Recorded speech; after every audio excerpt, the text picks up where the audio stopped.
जय हिंद दोस्तों। आज हम लोग फिर से संविधान पढ़ेंगे। हमने पिछले क्लास में 1 से लेके 8 तक अनुच्छेद देख लिया था। आज हम लोग 9 से लेके 15 तक या उसके आसपास या उससे ज़्यादा पढ़ने की कोशिश करेंगे।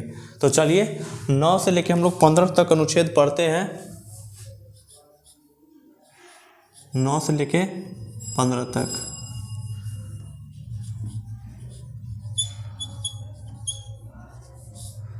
अनुच्छेद। सबसे पहले नवा अनुच्छेद क्या कहता है कि अगर आप भारत देश के नागरिक बने रहना चाहते हैं तो आप भारत के ही नागरिक बने रहेंगे। अगर आप किसी देश के दूसरे देश का नागरिकता हासिल कर लेते हैं या हासिल करना चाहते तो आपके पास से भारत देश की नागरिकता आपसे छीन जाएगी, आपके पास भारत देश की नागरिकता नहीं रहेगी। तो आइए इसको लिखते हैं। अगर आप किसी दूसरे देश की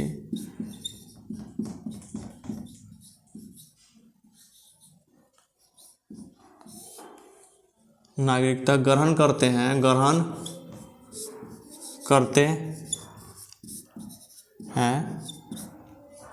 तो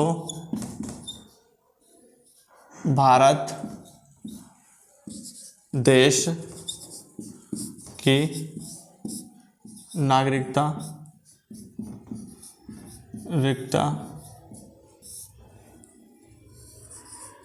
छीन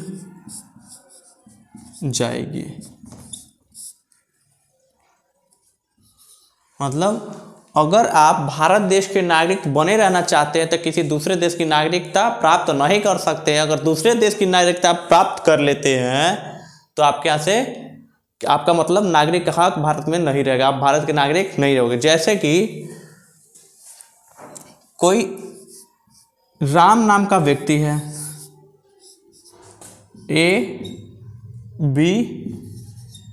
ABC कोई देश है ETC, ठीक है। अगर राम भारत देश का है और इन देशों में से किसी देश का नागरिक बनना चाहता है और ये राम जो है भारत के नागरिक है। अगर राम क्या चाहता है कि मैं ये देश का नागरिक बनूं, ठीक है। अगर ये बन जाता है ये देश का तो इसके पास से यहाँ से नागरिकता छीन जाएगी। भारत में यानी राम जो होगा भारत के नागरिक नहीं होगा, राम जो होगा भारत के नागरिक नहीं होगा।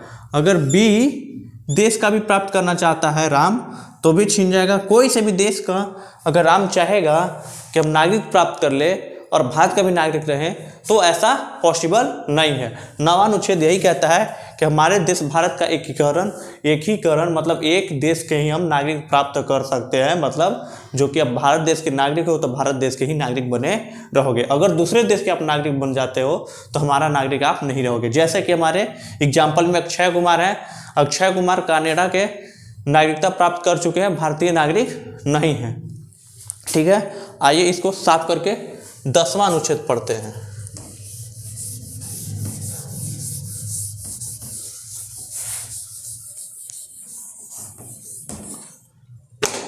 दसवां क्या है?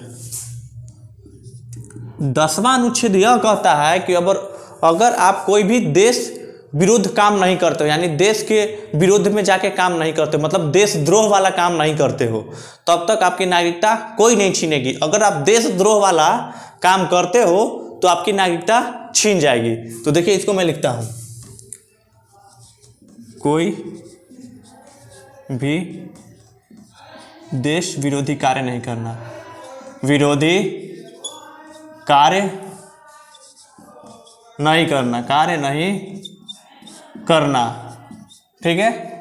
आप कोई भी देश विरोधी कार्य नहीं करोगे तो भारत देश की नागरिकता आपके पास बनी रहेगी। अगर आप भारत देश के खिलाफ में काम करने लगोगे, जैसे कि आतंकवादी कुछ लोग होते हैं, जैसे नक्सलाइट ये सब होते हैं, अगर आप भारत देश में रह रहे हो और क्या करो, बम बनाओगे, बम उड़ाने की बात करोगे तो आप भारत देश की नागरिकता आपके पास नहीं होगा, आप ही को उड़ा देगी भारत, ठीक है।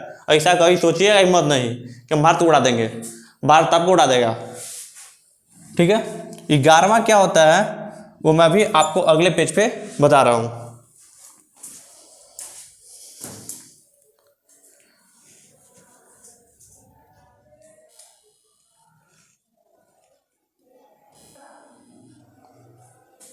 चलिए देखिए, हम लोग नए पेज पे आ गए हैं। 11वां अनुच्छेद क्या कहता है? नागरिकता संबंधित कानून संसद बनाती है। मतलब हम अपने देश में जो नागरिक अपने देश के बनने के लिए, भारत देश के बनने के लिए कौन से बनाता है, कौन बनाता है? सांसद बनाता है।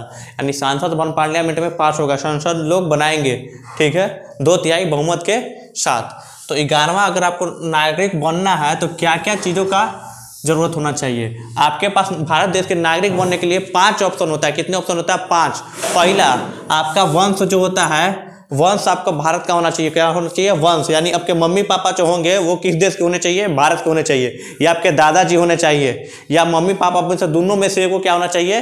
भारतीय होना चाहिए। इसमें आप सुनते हो एंग्लो इंडियन। एंग्लो इंडियन क्या होता है? आपको जो पिताजी होंगे, यानी आपके जो बाबूजी होंगे, जो आपके फादर होंगे, वो कहाँ के होंगे? विदेश के होंगे। लेकिन जो आपकी मम्मी होगी, माता जी होगी, वो कहाँ की होगी? भारत की होगी। अब जब आपकी माता जी भारत की है तब आप क्या भारतीय बन सकते हैं। ये एंग्लो इंडियन होता है। आपने सुना होगा एंग्लो इंडियन। एंग्लो इंडियन लिखते हैं, इसको एंग्लो इंडियन भी कह देते हैं। एंग्लो इंडियन होता है, ठीक है, तो आपने सुना होगा। तो पहला जो आपके भारत के नागरिक कैसे बनोगे? वंश के आधार पे। किसके आधार पे? वंश के आधार पे। भारत के अगर नागरिक बनना है तो आपका वंश कहाँ का होना चाहिए? भारत का। या तो आपके आप हो तो आपके किससे आए हो? आपके मम्मी पापा से आए हो तो आपके मम्मी पापा कहाँ के होना चाहिए? भारत के। आपके मम्मी पापा को अगर वंश पे मिला है तो आपके दादा दादी के आधार पे मिला होगा, ठीक है। उनको अगर मिला होगा तो आपके परदादा पे मिला होगा। दूसरा किस पे आना चाहिए? जन्म पे। किस पे? आपका जन्म भारत में हुआ हो और आप भारत में रहने लगे हैं लगभग 7 साल तक। कितने साल तक? 7 साल तक। तो अब आपको जन्म के आधार पे भारत में आपको नागरिकता प्राप्त हो सकता है। तीसरा क्या होता है बाबू? तीसरा, किसी क्षेत्र को अपने देश भारत में मिलाना। मान लो कि हमने किसी देश को अपने देश में मिला लिया। जैसे कि पाकिस्तान के ऊपर क्या पता हम लोग हमला कर देंगे और हमला करके हम लोग पाकिस्तान को कब्जा कर लेंगे। तो पाकिस्तान के लोग कहाँ जाएंगे? हम उनको भारत की नागरिकता प्रदान कर देंगे। या फिर आप सोचो, जैसे कि आप सिक्किम को देख ले। सिक्किम एक अलग देश था। सिक्किम क्या था? अलग देश था। तो सिक्किम को हमने क्या किया? मिलाया अपने में। क्यों मिलाया? क्योंकि चीन के डर से वो खुद डर में आ गया कि कहीं हमें ना वो हथिया ले, कभी हमें ना मारे वो। तो जब जैसे कि तिब्बत को उसने मारा, किसने? चीन ने। किसने? चीन ने। तो चीन ने तिब्बत को मारा। इसके डर से सिक्किम ने क्या किया कि कहा कि आप मेरे को अपने में ले लीजिए। तो सिक्किम भारत के साथ मिल गया, और सिक्किम भारत के साथ मिल गया तो सिक्किम के लोगों को क्या हुआ? एस से सिक्किम होता है। तो सिक्किम के लोगों को क्या हुआ कि सिक्किम के लोगों को हमने नागरिकता प्रदान कर दिया। क्या कर दिया? नागरिकता प्रदान कर दिया। किस आधार पे? क्योंकि सिक्किम को जो था वो अपने क्षेत्र भारत में मिल गया और अपना एक राज्य हमने बना लिया। और जब वो राज्य बन गया तो वहां के लोग क्या हो गए कि हमें भारत देश के, हमारे देश के नागरिक बन गए, ठीक है। तो किसी क्षेत्र को अपने देश भारत में मिला लेना। तीसरा। चौथा क्या है? चौथा होता है देशीकरण। क्या होता है? देशीकरण। मान लो किसी विदेशी को हमारे यहाँ, किसी विदेशी को क्या है, हमारे यहाँ आके वो अपना नागरिकता, भारत देश की नागरिकता प्राप्त करना, प्रदान नहीं, प्राप्त करना है। यानी भारत उसको नागरिकता प्रदान करेगा। भारत क्या करेगा? प्रदान करेगा। तो कोई आएगा और बोलेगा कि हमको भी नागरिक दे दीजिए। उसको कैसे नागरिक दे देंगे? सही से तो साला हमारा जनसंख्या बहुत बढ़ जाएगा जी। ऐसे हम लोग 140 करोड़ के आसपास है, ठीक है। तो इसके लिए क्या करना पड़ता है कि भारत में आइए, कम से कम 10 साल आपको रहना है। कितना साल? 10 साल, 10 वर्ष। 10 यहाँ पे लिख दिया मैं, 10 वर्ष आपको भारत में रहना है। कितने वर्ष? 10 वर्ष भारत में रहना है। 10 वर्ष अगर आप भारत में रह रहे हो तो आपको क्या मिलेगा? भारत देश की नागरिकता मिलेगी। वैसे भी नहीं कि आप सरकार को पता ही नहीं, किसी अवैध रूप से आप भारत देश में घुस गए हो और कह रहे हो हमें नागरिकता दे दो, नागरिकता दे दो, नागरिकता दे दो। तो भारत सरकार आपको नागरिकता नहीं प्रदान करेगी, आपको नागरिक नहीं बनाएगी। आप एक देशद्रोह कहलाओगे या फिर देश में घुसपैठिया कहलाओगे। अगर आप देश ऐसे, तो हम लोग अगर हमारे देश में कुछ आतंकवादी आ गए और वो कहेंगे कि हमें भारत सरकार से कि हमें नागरिकता प्रदान कर दीजिए, नागरिकता दे दीजिए। तो हम लोग नागरिकता अगर भारत सरकार दे देती है तो उसे नागरिकता देने के बाद क्या होगा कि वो देश विरोध काम करने लगा, देश विरोध काम करने लगेगा। तो अभी मैंने पढ़ाया आपको बाबू 10वां अनुच्छेद कि भैया आप कहीं भी देश विरोध काम करिएगा तो आपके देशद्रोह लगाया जाएगा। क्या लगाया जाएगा? देशद्रोह। आपका नागरिकता नष्ट कर दिया जाएगा और जो भी एक नागरिक को मिलता है वो सब खत्म हो जाएगा।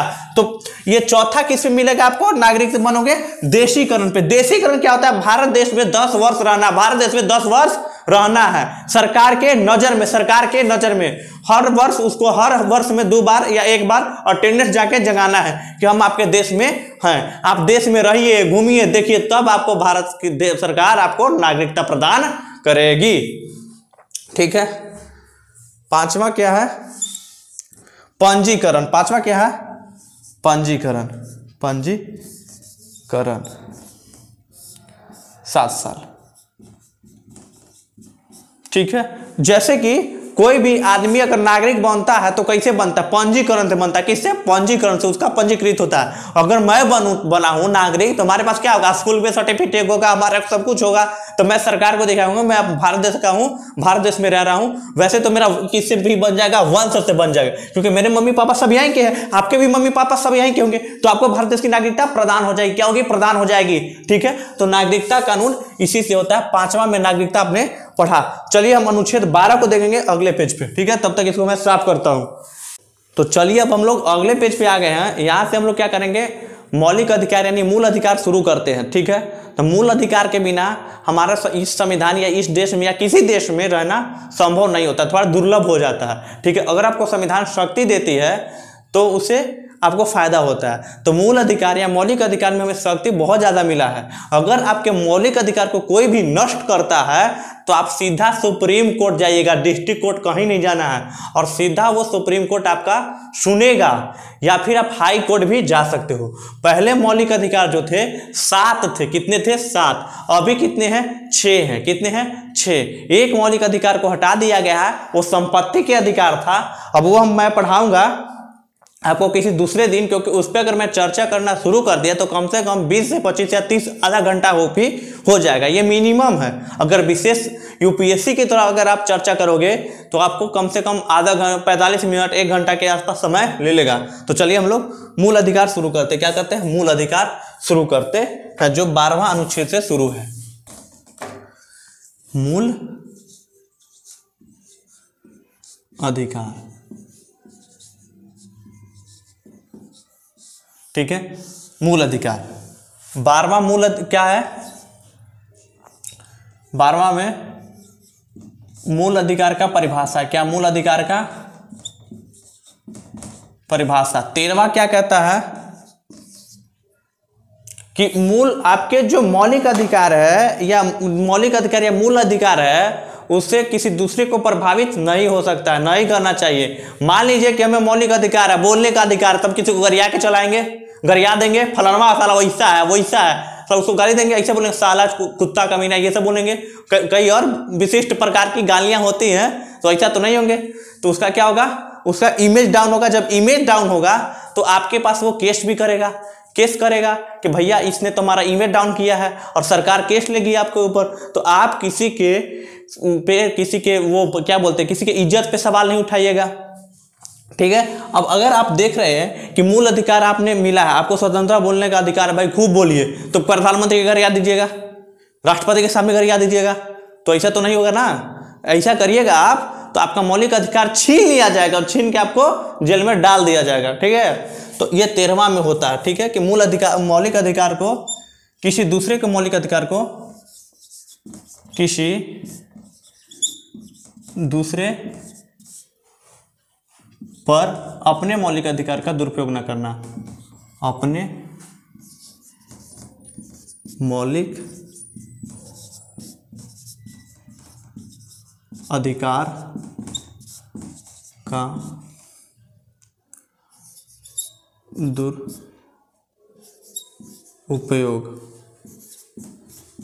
न करना। ठीक है। ये 13वां। 14वां क्या है? विधि के समक्ष विधि के